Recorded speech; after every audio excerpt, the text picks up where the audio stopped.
Tax తెలంగాణలో నిత్యం వినిపిస్తోన్న మాటలివి. ప్రభుత్వం ఏర్పాటు చేసిన కమిషన్లు కూడా విచారణ పేరుతో రంగంలోకి దిగడంతో నేతల్లో అలజడి మొదలైంది. విద్యుత్ ఒప్పందాలు, కాళేశ్వరం ప్రాజెక్టులో అక్రమాలపై విచారణలో కమిషన్లు స్పీడు పెంచాయి. విద్యుత్ ఒప్పందాల విషయంలో విచారణలో వేగం పెంచిన ఎల్ నరసింహారెడ్డి కమిషన్ మాజీ సీఎం కేసీఆర్ వివరణ కోరుతూ నోటీసులు ఇచ్చింది.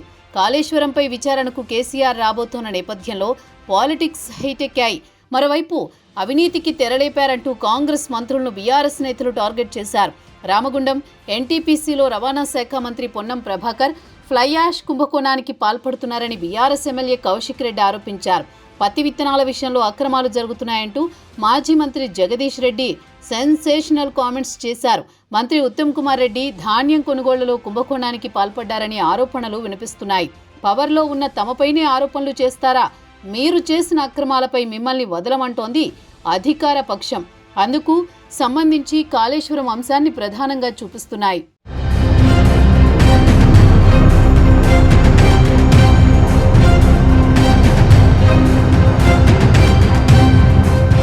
ప్రాజెక్టు గొప్పతనం పక్కన పెడితే అసలు ప్రాజెక్టులో అవినీతి జరిగిందన్నది కాంగ్రెస్ నేతల అభియోగం. చిన్న చిల్లర పనుల్లోనే స్కాములు జరుగుతున్న ప్రస్తుత పరిస్థితుల్లో వేల కోట్ల ఖర్చుతో నిర్మించిన కాళేశ్వరం అవినీతి జరిగిందనడంలో ఆశ్చర్యం లేదంటున్నారు కొందరు.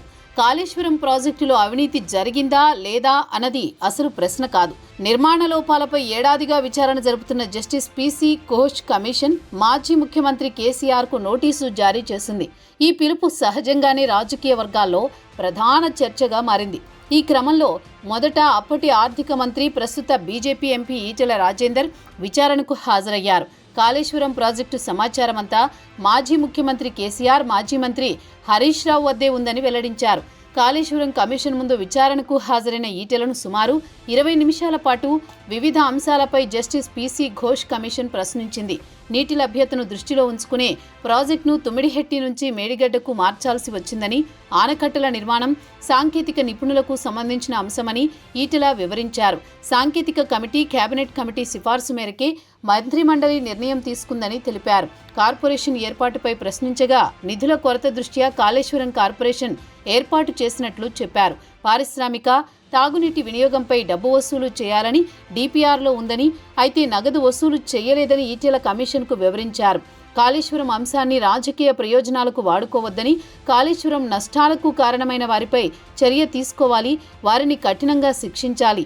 కాళేశ్వరం నా మానస పుత్రిక అని కేసీఆర్ 100 సార్లు చెప్పారు. తుమ్మిడిహట్టి వద్ద ప్రాజెక్టు కట్టాలని కేసీఆరే నిర్ణయించారు. కాంగ్రెస్ ప్రభుత్వం అన్ని రిపోర్టులు బయటపెట్టాలి, అప్పుడు తప్పు ఒప్పులు ఎవరివో తెలంగాణ ప్రజలు తెలుస్తారన్నారు ఈటెల. కాళేశ్వరం వ్యవహారంలో తన పాత్రేమీ లేదని ఈటెల పేర్కొన్నారు. ప్రాజెక్టు రీడిజైనింగ్ కోసం ఏర్పాటు చేసిన కేబినెట్ సబ్ కమిటీకి హరీష్ రావు చైర్మన్గా ఉన్నారని వివరించారు. 63,000 కోట్లతో మొదట కాళేశ్వరం ప్రాజెక్టు ప్రతిపాదన చేశారని, తర్వాత దానిని 82,000 కోట్లకు పెంచారన్నారు.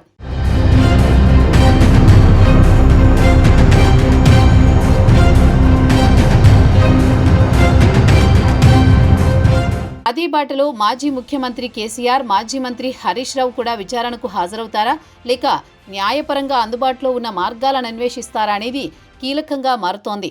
తాజా పవర్ పాయింట్ ప్రెజెంటేషన్లో కాళేశ్వరం అంటే 3 బ్యారేజీలు, 15 రిజర్వాయర్లు, 19 సబ్స్టేషన్లు, 21 పంప్ హౌసులు, 203 కిలోమీటర్ల సొరంగాలు అని హరీష్ రావు తెలిపారు. కాళేశ్వరం అంటే 1.531 కిలోమీటర్లు గ్రావిటీ కాలువలు, 98 కిలోమీటర్ల ప్రెజర్ మెయిన్స్, 141 టీఎంసీల స్టోరేజ్ కెపాసిటీ, 530 మీటర్ల ఎత్తు ఎత్తిపోతలు అని వివరించారు. కాళేశ్వరం ద్వారా 240 టీఎంసీల వినియోగం జరుగుతోందని స్పష్టం చేశారు. మేడిగడ్డలో 2 పిల్లర్లు మాత్రమే కుంగాయని, బీఆర్ఎస్పై బురద జల్లేందుకే మేడిగడ్డకు రిపేర్లు చేయడం లేదని ఆరోపించారు.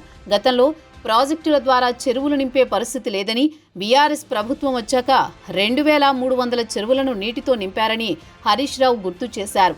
నీళ్ల విషయంలో కాంగ్రెస్ దుష్ప్రచారం చేస్తోందని ధ్వజమెత్తారు. కాళేశ్వరం లేకున్నా పంటలు పండాయని మంత్రి ఉత్తమ్ కుమార్ రెడ్డి చెప్పిన మాటలు అవాస్తవమని తెలిపారు. కేసీఆర్ను బదనాం చేయడానికే కాంగ్రెస్, బీజేపీ కుమ్మక్కయ్యాయని విమర్శలు చేశారు. కాళేశ్వరం ద్వారా 20,33,578 ఎకరాలకు సాగునీరు అందిందని హరీష్ రావు వెల్లడించారు. కాళేశ్వరం నీరు ద్వారా పంటలను కాపాడింది మాజీ సీఎం కేసీఆరే అని ఉద్ఘాటించారు.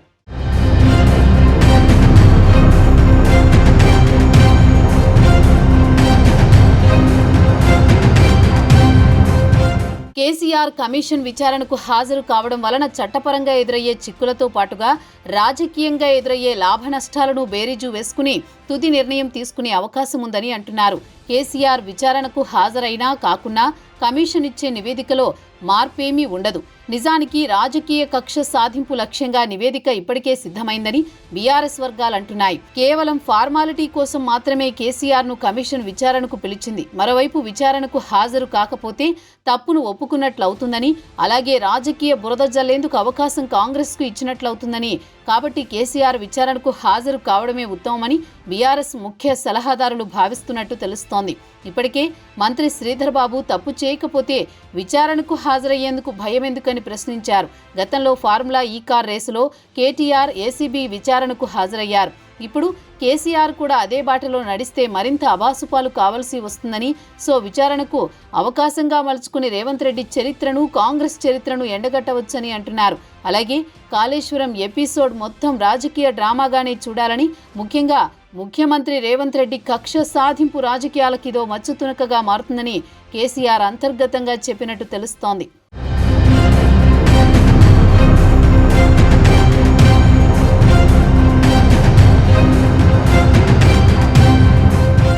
కొంత స్తబ్దుగా ఉన్న పార్టీ క్యాడర్లో సెంటిమెంట్ రగిల్చేందుకు ఇదొక అస్త్రంగా పనిచేస్తోందని రాజకీయ విశ్లేషకులు పేర్కొంటున్నారు. గత అసెంబ్లీ ఎన్నికల్లో బీఆర్ఎస్ ఓడిపోయిన కేసీఆర్ పట్ల ప్రజల్లో అటు పార్టీ క్యాడర్లో అంతగా వ్యతిరేకత లేదంటున్నారు.